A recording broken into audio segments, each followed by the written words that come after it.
हम लोग देखने वाले दोस्तों आंसर की, ठीक है। इनकम टैक्स का जो एग्जाम होता है उसका हम लोग आंसर की देखने वाले हैं। फटाफट से आप लोग मिलाइए, बताइएगा कितना आपका सही हुआ। अभी हम लोग केवल एमसीक्यू पे पार्ट पर जाएंगे।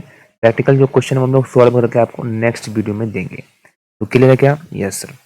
इनकम टैक्स इज, आयकर क्या है भैया? डायरेक्ट टैक्स है। बार बार आपको बता रहा था, ये डायरेक्ट टैक्स होता है और इसका राइट आंसर होगा डायरेक्ट टैक्स। दूसरा है what is the basic exemption limit provided in new tax regime to senior citizen. तो नए टैक्स रिजीम जो होता है उसमें कितना बेसिक एग्जाम्पशन है? तो वही 3 लाख है। यहाँ कॉमा जो है वो गलत दे दिया है, ठीक है। 3 लाख यहाँ पर आंसर राइट आंसर हो जाएगा। मिलाते चलिए, बताइएगा कितना आपका सही हुआ। घबराइए मत, जो लिखे अच्छा लिखे, अच्छा नंबर आपको मिलने वाला है। Rate of income tax are fix under, वही इनकम टैक्स एक्ट के हिसाब से जो रेट ऑफ टैक्स होता है वो क्या होता है? फिक्स होता है, ठीक है सर। अगला क्वेश्चन है ईयर एंडिंग ऑन 31 मार्च जो है वो immediately prior to assessment year, मतलब कर निर्धारण वर्ष से ठीक पूर्व 31 मार्च को समाप्त होने वाले वर्ष को कहते हैं, क्या कहते हैं भैया? प्रीवियस ईयर कहते हैं, है ना। ऐसा एमसीक्यू हम लोगों ने कराया हुआ था और यही छप गया पूरा पूरा। Income tax is paid in the following year, ये भी एमसीक्यू क्या आया था? असेसमेंट ईयर में होता है आंसर। इंडिविजुअल में अर्न इनकम, कमा सकता है, कहाँ से कमा सकता है भाई? भारत में भी और बाहर, भारत के बाहर से भी कमा सकता है। अगला है जी, on the basis of residence the SSC are divided into how many category. आगे बढ़ने से पहले आप लोग रील्स को लाइक करते हो राजा, लेकिन जहाँ पर पढ़ाई हो रही है, सारा क्वेश्चन कराया जा रहा है, छापा का छापा आपको देखने को मिल रहा है, आप लाइक नहीं करते हो तो लाइक जरूर कीजिए राजा, मोटिवेट हमें मिलता है, ठीक है। तो भाई यहाँ पर क्या हो जाएगा? ऑप्शन 3 है, 3 होता है ना। रेसिडेंट RROR NROR, है ना। अगला है which of the following SSC income is taxable under the head salary. तो भाई जो भी सैलरीड एम्प्लॉय होता है उसका ही होगा सैलरी में।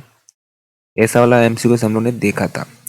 Arrear of salary of employee, कर्मचारी का बकाया वेतन होता है टैक्सेबल। क्या होता है भाई? बकाया है, नहीं दिया लेकिन बाद में तो मिलेगा ही ना, टैक्सेबल। हम लोग पढ़ के आए, ऐसा एमसीक्यू देख के आए।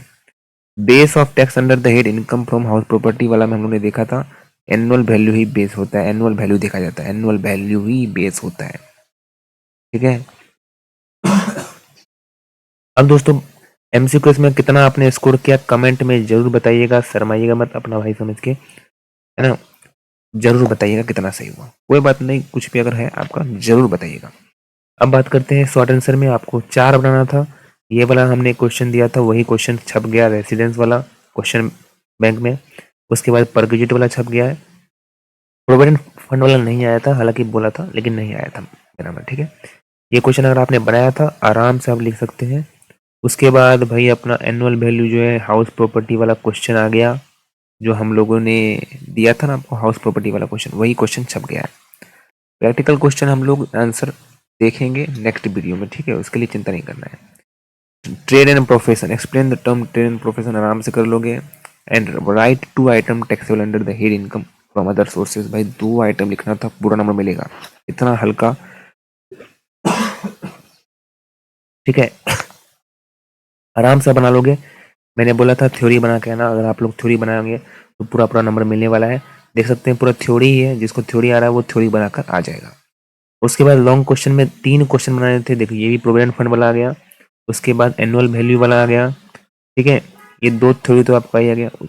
उसमें से तीसरा जो क्वेश्चन है उसमें से आप कोई भी एक प्रैक्टिकल बना सकते थे, अगर आपने बनाया तो वेल डन, पूरा नंबर आपको मिलने वाला है, ठीक है। ये जो प्रैक्टिकल क्वेश्चन है वो हम लोग देख लेंगे लास्ट में, इसके लिए चिंता नहीं करना है। अच्छा गया एग्जाम, कैसा गया, जैसा भी गया आगे की तैयारी कीजिए बेहतरीन तरीके से। Thank you so much.